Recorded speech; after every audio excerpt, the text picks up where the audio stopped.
We'll guide you through how to download and install Roblox on a laptop or PC. If you find this useful, then please consider subscribing and liking the video.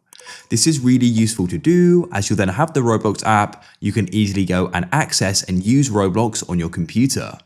So to go and get started, we need to go to our computer's app store. So to do this, come down to the bottom and click on search and go and type in Microsoft Store like so, and you can go and open it up. You can then click on the search at the top and go and type in Roblox like so. Find Roblox and click on it.